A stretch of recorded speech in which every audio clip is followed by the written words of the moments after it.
नमस्कार, आज हम 7वीं कक्षा की हिंदी की पाठ्य पुस्तक मल्हार के पाठ 7 वर्षा बहार कविता को पढ़ेंगे व समझेंगे, जिसके कवि मुकुटधर पांडे जी हैं। इस कविता में उन्होंने वर्षा ऋतु की सुंदरता का बहुत ही सुंदर वर्णन किया है कि किस प्रकार वर्षा ऋतु के आने पर सभी जीव जंतु, सभी प्राणी, पेड़ पौधे, पशु पक्षी और मनुष्य जो है वो प्रसन्न हो जाते हैं और खुशी के गीत गाते हैं। तो आइए इस कविता को पढ़ना शुरू करते हैं। हार सबके मन को लुभा रही है, नभ में छटा अनूठी, घनघोर छा रही है, बिजली चमक रही है, बादल गरज रहे हैं, पानी बरस रहा है, झरने भी ये बहे हैं। चलती हवा है ठंडी, हिलती है डालियां सब, बागों में गीत सुंदर, गाती हैं मालिनें अब। तालों में जीव जलचर, अति हैं प्रसन्न होते, फिरते लखों पपीहे, है ग्रीष्म ताप खोते।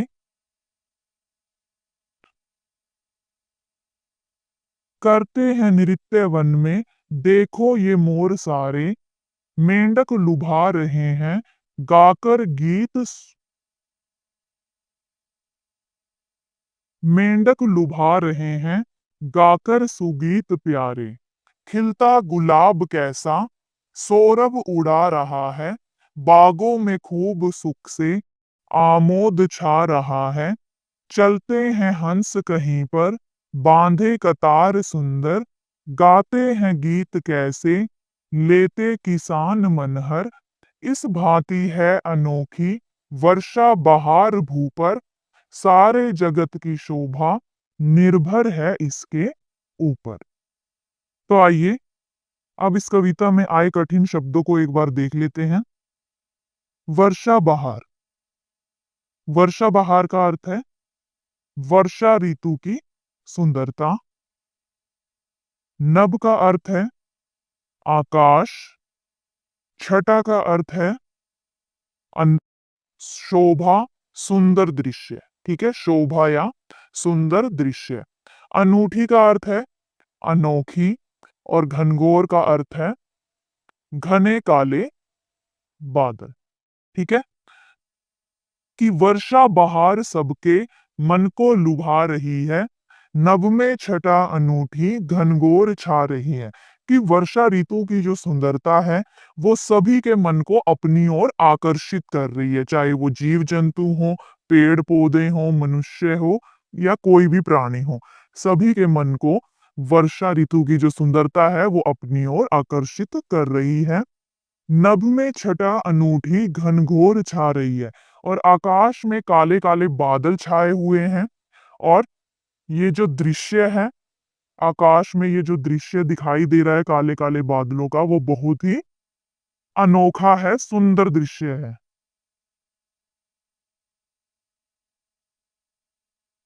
बिजली चमक रही है, बादल गरज रहे हैं, पानी बरस रहा है, झरने भी ये बहे हैं। तो यहाँ पर गरज का अर्थ क्या है? गरज का अर्थ है तेज आवाज के साथ गूंजना। ठीक है, और झरने का अर्थ है पहाड़ियों से गिरने वाला पानी।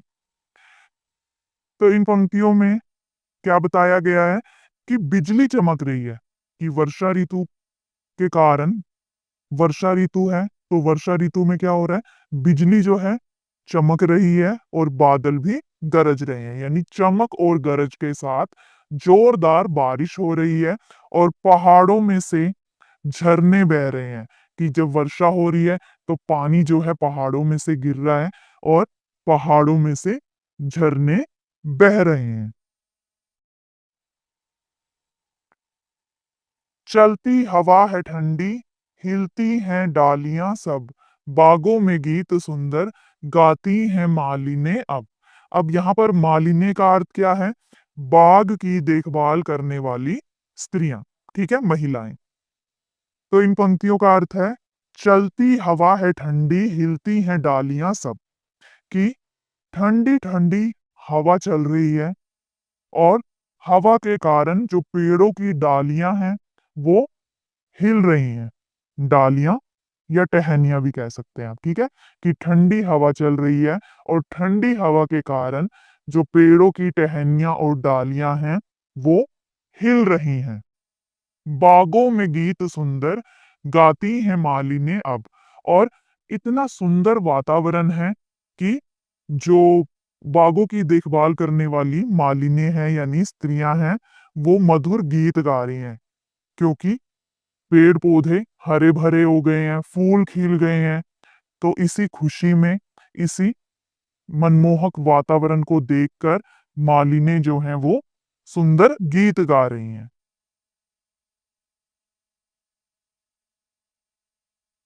तालों में जीव जलचर अति हैं प्रसन्न होते, फिरते लखों पपीहे है ग्रीष्म ताप खोते।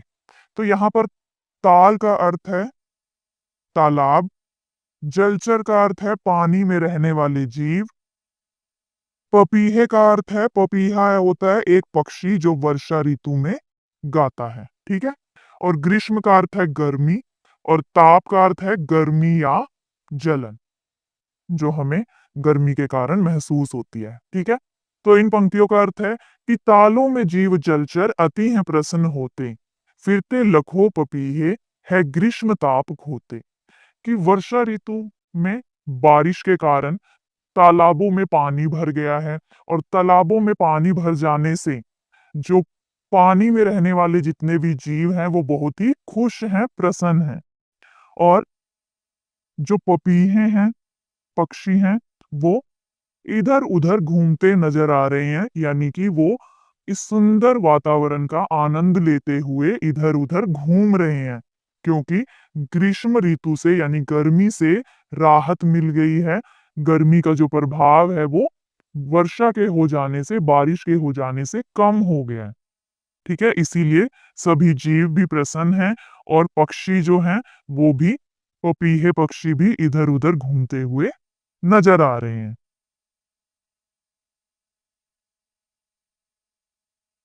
करते हैं नृत्य वन में, देखो ये मोर सारे, मेंढक लुभा रहे हैं गाकर सुगीत प्यारे। तो यहाँ पे मोर का अर्थ है मोर, ठीक है? और सुगीत का अर्थ है मधुर गीत, ठीक है? तो इन पंक्तियों का अर्थ है, करते हैं नृत्य वन में देखो ये मोर सारे, कि वर्षा ऋतु के कारण जो मोर हैं, जितने भी मोर हैं वो खुशी से नृत्य कर रहे हैं, नाच रहे हैं। अपने सुंदर पंखों को फैलाकर वो नाच रहे हैं, नृत्य कर रहे हैं। और मेंढक भी अपनी आवाज में, यानी कि मेंढक की जो आवाज होती है टर की, उस आवाज में, उस ध्वनि में वो सुंदर गीत गा रहे हैं। यहाँ पर मेंढक के आवाज को, टर की ध्वनि को भी सुंदर गीत कहा गया है, क्योंकि जब बारिश होती है या माहौल जो है, वातावरण जो है वो सुंदर होता है, तो हमें बुरी से बुरी आवाज भी वो अच्छी लगती है। तो इसीलिए यहाँ पर मेंढक की आवाज को भी सुगीत प्यारे कहा गया है, यानी कि सुंदर गीत कहा गया है, ठीक है? खिलता गुलाब कैसा सौरभ उड़ा रहा है, बागों में खूब सुख से आमोद छा रहा है। अब यहाँ पर सौरभ का अर्थ है खुशबू, ठीक है? और आमोद का अर्थ है प्रसन्नता या सुखद वातावरण, सुख देने वाला वातावरण, ठीक है? तो इन पंक्तियों का अर्थ है कि बागों में गुलाब के जो फूल हैं वो खिल गए हैं। वर्षा के हो जाने से गुलाब के फूल जो हैं वो खिल गए हैं, और ठंडी ठंडी जो हवा चल रही है उससे जो गुलाब की जो खुशबू है वो चारों ओर फैल गई है, ठीक है? और बागों में खूब सुख से आमोद छा रहा है, और बागों में बहुत ही अच्छा वातावरण है, सभी पेड़ पौधे खिले हुए हैं, चारों ओर हरियाली ही हरियाली है, फूल खिल गए हैं, और जो वातावरण है वो बहुत ही प्रसन्नता देने वाला है, सुखद वातावरण है जो पूरे बाग में फैल चुका है। चलते हैं हंस कहीं पर बांधे कतार सुंदर, गाते हैं गीत कैसे लेते किसान मनहर। यहाँ पर हंस का अर्थ है एक प्रकार का सुंदर पक्षी, और कतार का अर्थ है पंक्ति या लाइन, ठीक है। और मनहर, मनहर का अर्थ होता है मन को लुभाने वाला। तो इन पंक्तियों का अर्थ है कि वर्षा ऋतु में जो हंस है, पक्षी है, जो हंस पक्षी, वो एक सुंदर कतार में, एक सुंदर लाइन में जा रहे हैं, ठीक है। और गाते हैं गीत कैसे, लेते किसान मनहर।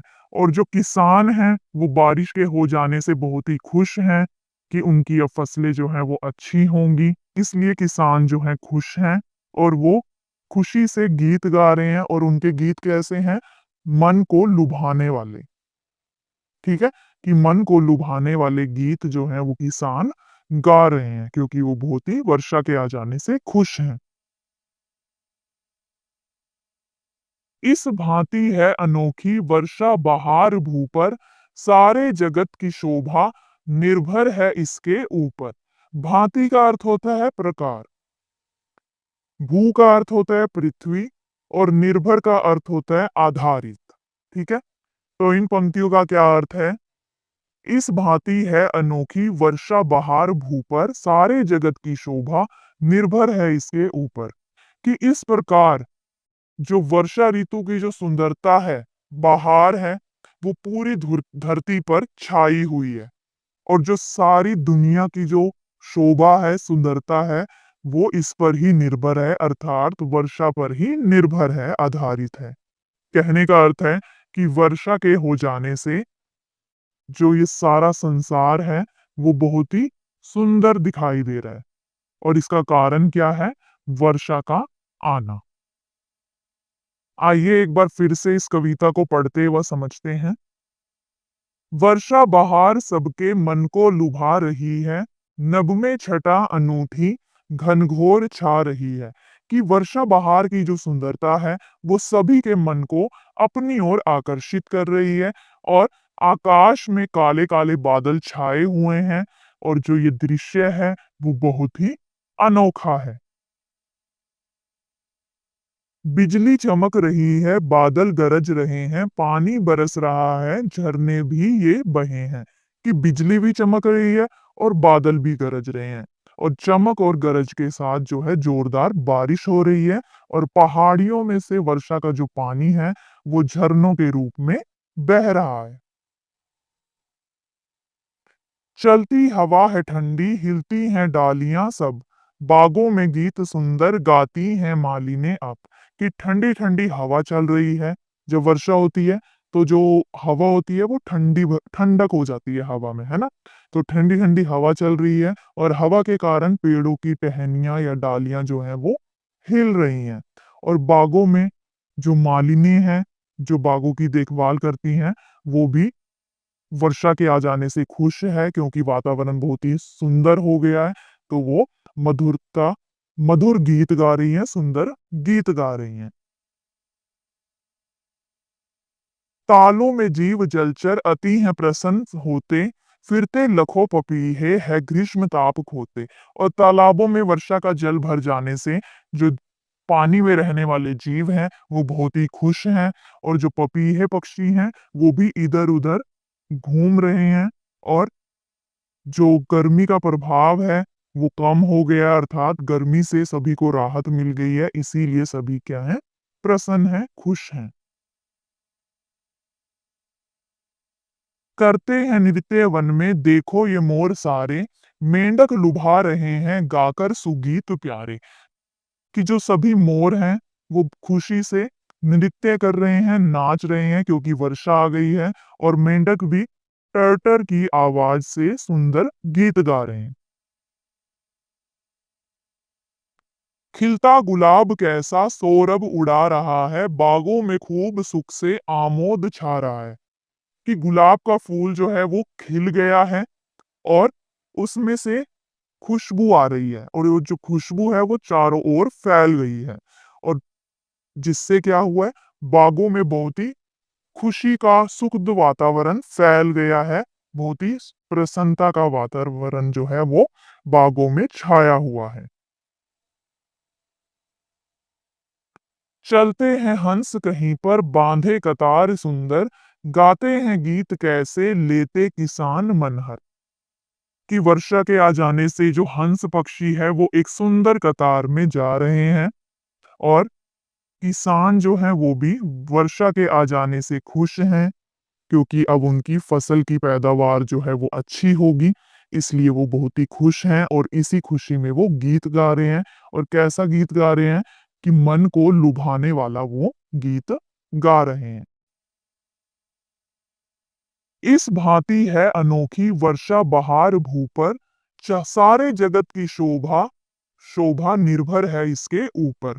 कि इस प्रकार जो वर्षा ऋतु की जो सुंदरता है, बहार है, वो पृथ्वी पर छाई हुई है और सारे जगत यानी सारे संसार की जो शोभा है वो वर्षा पर ही निर्भर है, आधारित है। कविता के अंत में यहाँ पर कवि से परिचय भी दिया गया है। आइए इसे भी पढ़ते हैं। वर्षा बहार का मनोरम दृश्य रचने वाले मुकुटधर पांडे का जन्म छत्तीसगढ़ के बिलासपुर में हुआ था। प्रकृति सौंदर्य की विभिन्न छवियां उनकी रचनाओं में देखने को मिलती हैं।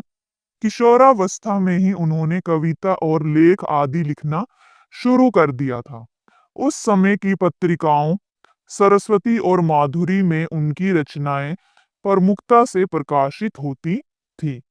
हिंदी साहित्य में मुकुटधर पांडे के योगदान को देखते हुए भारत सरकार द्वारा इन्हें पद्म श्री सम्मान दिया गया था। ठीक है। और इनका जन्म 1895 में हुआ और मृत्यु 1989 में। तो इनका जीवन काल 1895 से लेकर 1989 तक रहा। आशा करती हूँ आपको यह कविता अच्छे से समझ में आई होगी। अगली वीडियो में हम इसी पाठ के प्रश्न उत्तर करेंगे। तो मिलते हैं अगली वीडियो में, तब तक के लिए नमस्कार।